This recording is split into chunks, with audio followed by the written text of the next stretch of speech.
사도신경은 무엇을 믿고 있는가의 내용을 갖추면서 만들어진 신경입니다.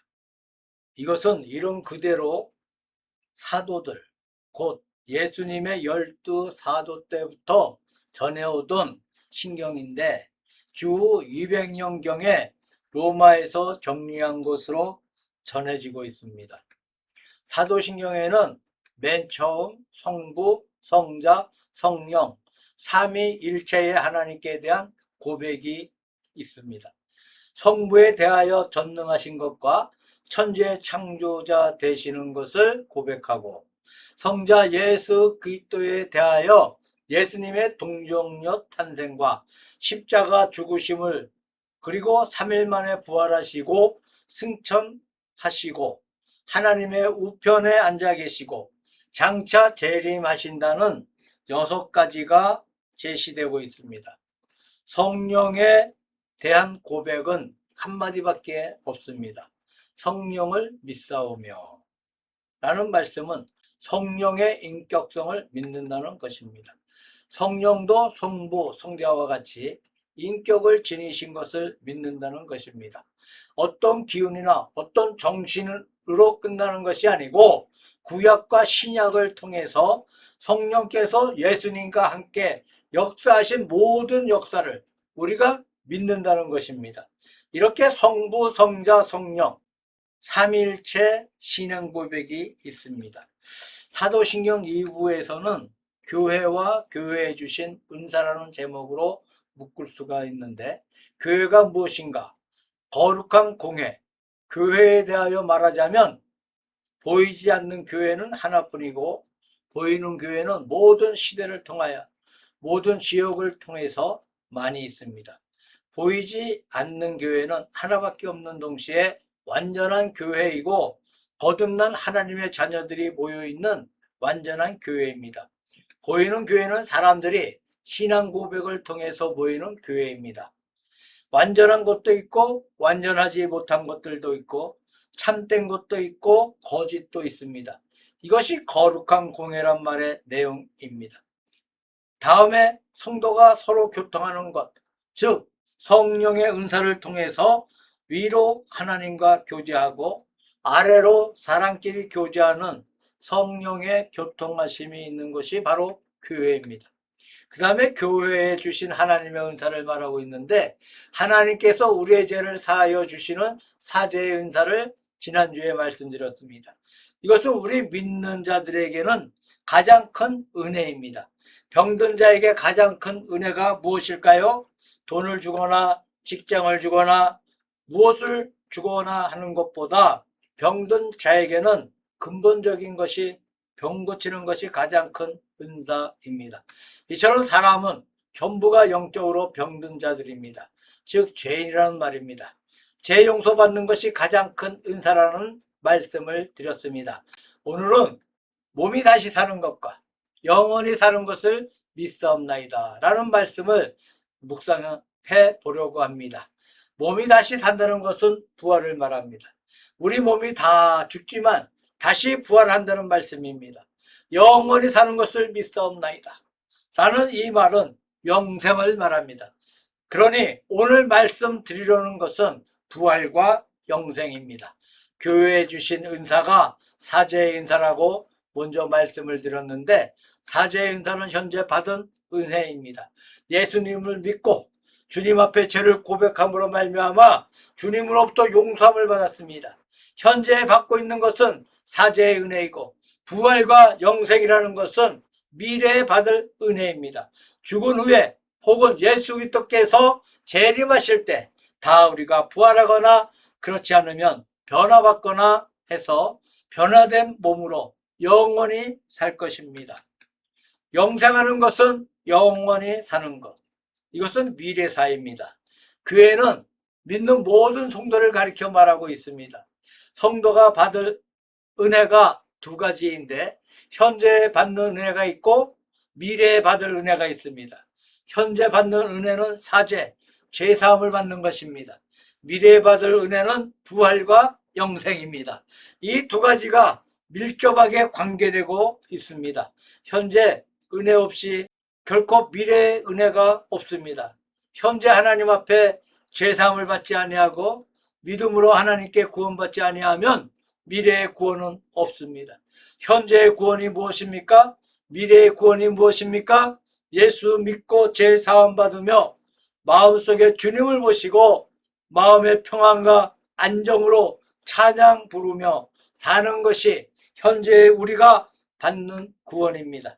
현재의 구원을 받지 않고 미래의 구원을 받는다는 것은 있을 수가 없습니다. 어떤 사람은 예수님을 믿고 현재 가정이 편안하고 마음이 안정되고 그것이 전부 다 그만하면 됐다. 앞으로 천국에 가거나 영원히 산다는 것은 없어도 괜찮다 하는 식으로 믿는 사람이 많이 있습니다. 다른 종교에서 보게 되면 그런 모습이 많아요. 현재 종교를 가짐으로 마음이 착하게 되고 잘 살고 마음이 안정되어 살면 전부이지 죽어서 어디를 가든 무슨 상관이냐 하는 사람이 있어요. 이것은 대단히 잘못된 것입니다. 미래의 구원이 현재의 마음이 편안할 수 없습니다. 현재의 마음이 안정될 수 없습니다. 미래의 보장을 받아야만 현재의 안정이 있습니다. 그러므로 현재 없는 미래가 없고 미래 없는 현재가 없다는 겁니다. 그러면 부활과 영생에 대해서 세 가지를 말씀드리려고 하는데, 첫째는 부활의 신앙이 무엇인가, 둘째로는 영생의 신앙은 무엇인가, 세 번째로는 부활과 영생의 관계가 어떠한 것인가, 이렇게 세 가지로 나누어서 생각해 보려고 합니다. 첫째로 부활의 신앙이 무엇입니까? 몸이 다시 사는 것이라는 말씀이 무엇입니까? 고린도전서 15장에 보면 사도 바울이 부활에 관해서 자세하게 설명해 주고 있는데, 고린도전서 15장을 가리켜 부활장이라고 말하고 있습니다. 사복음서의 마지막 장들, 예를 들면 마태복음 28장이나 마가복음 16장이나 누가복음 24장이나 요한복음 20장과 21장의 마지막 장들은 예수님께서 부활하신 사실을 기록해 주고 있습니다. 그런데 고린도전서 15장에는 그 역사의 뜻이 무엇인가를 밝혀주고 있습니다. 그러므로 이 두 가지를 같이 보아야 하겠습니다. 복음서의 부활장을 보고 그 다음 그것이 무엇인가 설명해 주고 있는 고린도전서 15장을 보고 이 두 가지를 같이 볼 때에 부활을 완전히 알 수가 있습니다. 고린도전서 15장은 부활에 관한 두 가지 질문에 대해서 대답하는 형식으로 말씀하고 있는데, 첫째 질문이 무엇이었습니까? 12절에 말씀하기를 그리스도께서 부활하셨거늘 어찌하여 너희 중에 어떤 이들은 죽은 자의 부활이 없다느냐. 네크로스, 이 말은 명사로 산자와 구별되는 죽은 자를 의미합니다. 마가복음 10장 27절과 병행구에서 조테스 카이 네크로이라는 말은 그리스도의 다스림이 미치는 자들로 하나님과 그리스도의 심판이 임할 자들로서 종종 결합되어서 나오고 있습니다. 이 말은 옛날의 헬라 철학에서 나온 질문으로 알고 있습니다. 옛날 헬라 철학자들도 사람의 영혼은 불멸하다는 것을 믿었습니다. 하나님이 계시다, 영혼은 불멸하다 하는 것을 믿었어요. 대단히 좋은 것입니다. 하나님이 계신 것도 믿었고 영혼이 불멸하다는 것도 믿었는데 몸의 부활은 믿지 않았다는 겁니다. 죽은 자의 부활이 없다는 것은 헬라 철학의 영향입니다. 그래서 지금도 세계의 신학자들 가운데 헬라 철학의 영향을 받아서 몸의 부활이 없다는 분들도 많이 있습니다. 여기에 대한 답변이 성경 가운데 있는데, 그러므로 몸의 부활이 없다는 것은 틀린 것이라는 말입니다. 다시 말씀드리면 몸의 부활은 있다는 것이죠. 부활이 없다는 헬라 사상에 대한 사도 바울의 답변은 부활이 있다는 말씀입니다. 또한 고린도전서 15장을 자세히 보면 예수 그리스도가 부활하셨다는 것을 말로만 주장하는 것이 아니고 증인들을 대고 있어요. 예수 그리스도께서 부활하신 후에 맨 처음에 게바에게 보이시고 12 제자에게 보이시고 하는 것이 나옵니다. 게바는 베드로입니다. 베드로에게 보였고 12 제자에게 보였고 그 다음에 500여 형제에게 일시에 보이셨다는 거예요. 복음서에는 나와 있지 않지만 500여 명이 모인 장소에 일시에 예수님이 나타나 보이셨다는 것을 알 수가 있습니다. 그 중에 태반이나 지금도 살아있고, 다시 말해서 고린도전서 15장을 기록할 그 당시 그의 절반 이상이 아직도 살아있는 사람들이라는 것입니다. 그리고 맨 마지막에 만삭되지 못하여 난 자 같은 내게도 보이셨느니라 라고 말씀하고 있습니다. 다메섹 도상에서 부활하신 예수님께서 사울아, 내가 왜 나를 핍박하느냐 라고 말씀하셨습니다. 그러므로 예수 그리스도가 부활한 것을 목격한 증인이 많았습니다. 그러므로 예수 그리스도의 부활은 확실히 있었던 사실인데, 부활이 없다는 말은 틀린 말이라는 것입니다. 그러므로 예수 그리스도의 부활은 예수 그리스도의 부활로 끝나는 것이 아니고 죽은 자의 부활의 첫 열매입니다. 가을에 가면 들판에 맨 처음에 피어나오는 곡식이 있고 둘째, 셋째 피어나오는 곡식이 있는 것처럼 예수 그리스도의 부활은 모든 사람이 부활할 것의 첫 열매입니다. 또 예수 그리스도의 부활은 사망의 권세를 깨뜨리신 것입니다. 이것이 바로 부활신앙의 첫째 내용입니다. 둘째 질문은 35절에 누가 묻기를 죽은 자들이 어떻게 다시 살며 어떠한 몸으로 오느냐 하리니 라는 질문입니다. 이것은 옛날 애굽 사상에 대한 반발이 아닌가 생각합니다. 옛날 애굽 사람들은 헬라인과 달리 부활을 믿었어요. 부활을 믿은 것은 좋은데 부활의 내용이 잘못된 내용입니다. 현세와 똑같은 부활을 생각했습니다. 다시 말씀드리면 바로는 그대로 바로예요. 노예들은 그대로 노예입니다. 남자들은 그대로 남자고 여자들은 그대로 여자고, 키 큰 사람은 키가 크고 키 작은 사람은 그대로 작고, 현세와 같은 모양으로 부활한다는 생각입니다. 우리 몸속에서 허덕이고 있는 죄수들이라고 할 수가 있습니다. 육체가 얼마나 우리에게 괴로움을 주는지, 고통을 주는지, 문제를 주는지 몰라요. 이런 몸에서 태어나서 아름다운 영화로운 몸을 입는다. 이것이 부활의 몸의 개념입니다. 이것이 부활의 신앙입니다. 몸이 다시 사는 것이라는 말의 내용입니다. 우리는 장차 몸이 다시 살 것입니다. 오늘 봉독한 말씀처럼 예수 그리스도가 재림하실 때 살아있는 사람은 그대로 몸이 변해서 육의 몸이 신령한 몸으로 변하고, 이미 죽은 사람은 육의 몸은 죽었지만 신령한 몸으로 다시 살아 영원히 산다는 것입니다. 두 번째로 영생의 개념을 생각해 보려고 합니다. 영원히 사는 것을 믿사옵나이다. 영생, 성경에서 말하는 영생 또는 영원한 생명, 하이올람, 아이오니우스 조에, 영원 불멸을 의미하는 것이 아니라 그리스도에 의해 주어지는 영원한 생명을 말합니다. 몸을 가진 인간으로서 영원히 사는 것을 의미합니다.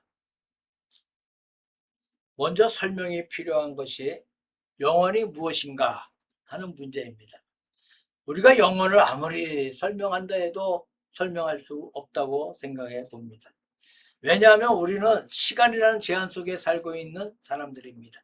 우리가 아무리 생각해 보았자 시간의 개념입니다. 시간의 개념입니다. 시간 속에 살면서 시간을 말하는 우리들이 영원이 무엇인가를 말할 수 없다고 생각합니다. 보통 영원을 설명할 때 원으로 설명합니다.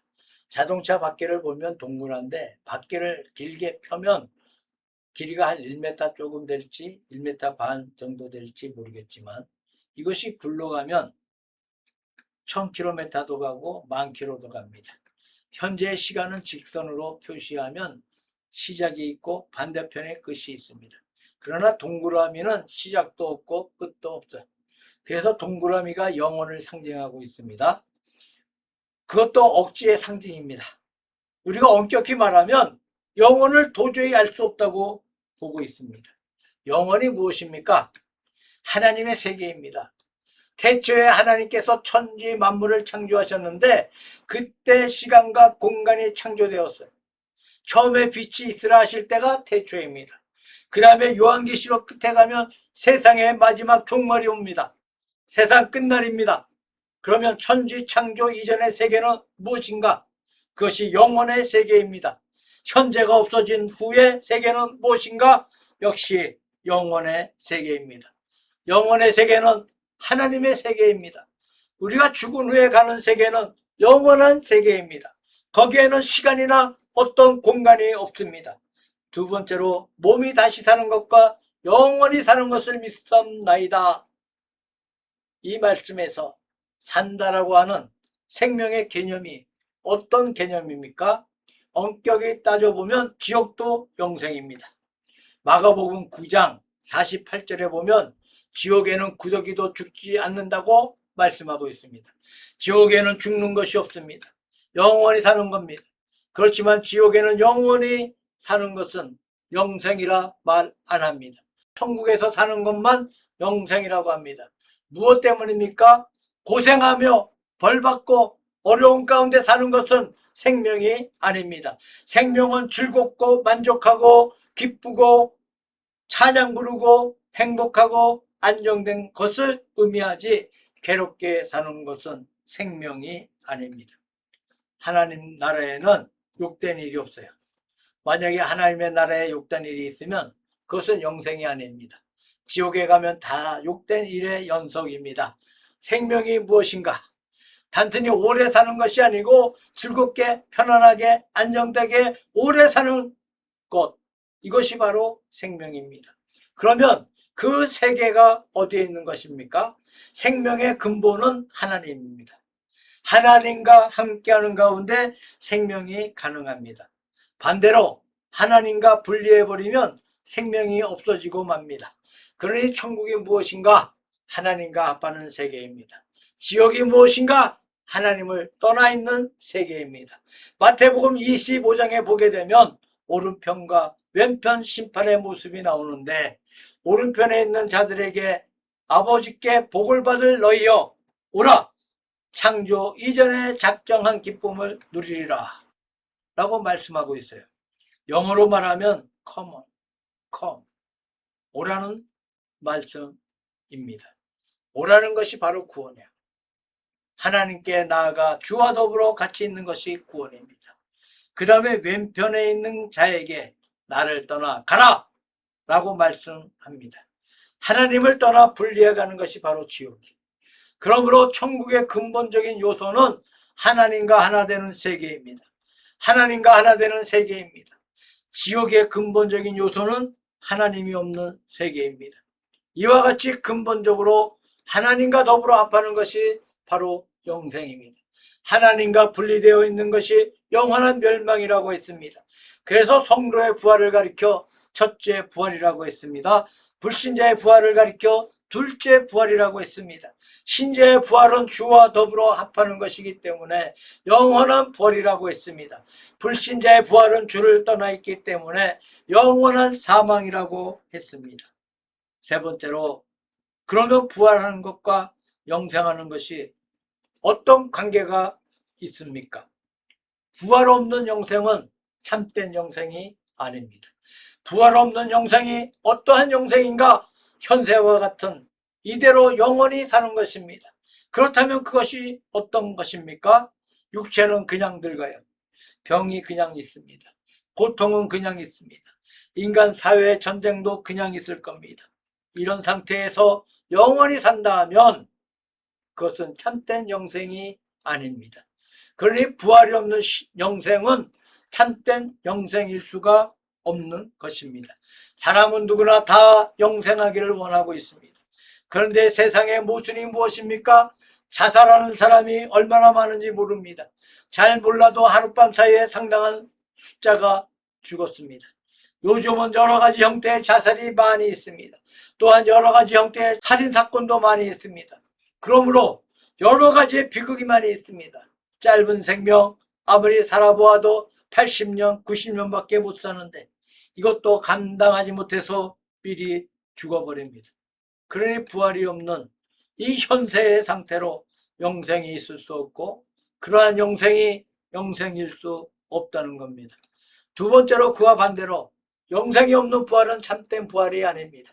요한복음 11장 강해 때 말씀드렸습니다만 나사로가 죽은 지 나흘 만에 부활했어요.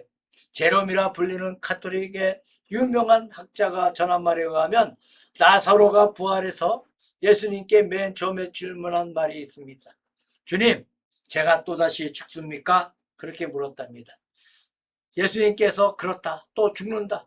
그러니 그 순간부터 나사로가 시무룩해져서 그 후에 일생을 통해서 한 번도 웃지 않았다고 합니다. 왜냐하면 사는 것이 좋지 않다고 해서 나사로가 그 후에 프랑스에 가서 전도했다고 하지만 도무지 웃지 않고 전도를 했던 것 같습니다. 만약에 영생이 없는 부활이라면 나사로와 같은 부활입니다. 또 죽은 부활입니다. 무슨 의미가 있겠습니까? 아무런 의미가 없어요. 그러니 영생이 없는 부활은 참된 부활이 아닙니다. 고통의 연속입니다. 또한 부활이 없는 영생은 참된 영생이 아닙니다. 이 두 가지가 합쳐질 때에 부활은 참 부활이 될 수 있고 영생은 참 영생이 될 수 있습니다. 몸이 다시 사는 것과 영원히 사는 것을 믿사옵나이다. 둘 중 하나를 빼면 안 돼요. 이 두 가지가 함께 할 때 부활이 영원한 부활이 되고 영생이 참된 영생이 되고 완전한 영원한 생명이 된다고 봅니다. 바울 사도는 빌립보서 3장에 내가 이미 얻었다 함도 아니요 온전히 이루었다 함도 아니라 하면서 예수 그리스도가 자기를 취하신 목표를 향해 달려간다고 말씀하고 있습니다. 히브리서 10장 39절에 보면 우리는 뒤로 물러가 침륜에 빠질 자가 아니요 오직 영혼을 구원함에 이르는 믿음을 가진 자라고 말씀하고 있습니다. 신앙생활은 끝없는 전진입니다.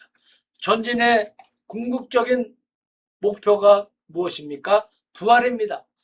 사도 바울은 어찌하든지 죽은 자 가운데서 부활이 이르려 하노라고 말씀하셨습니다.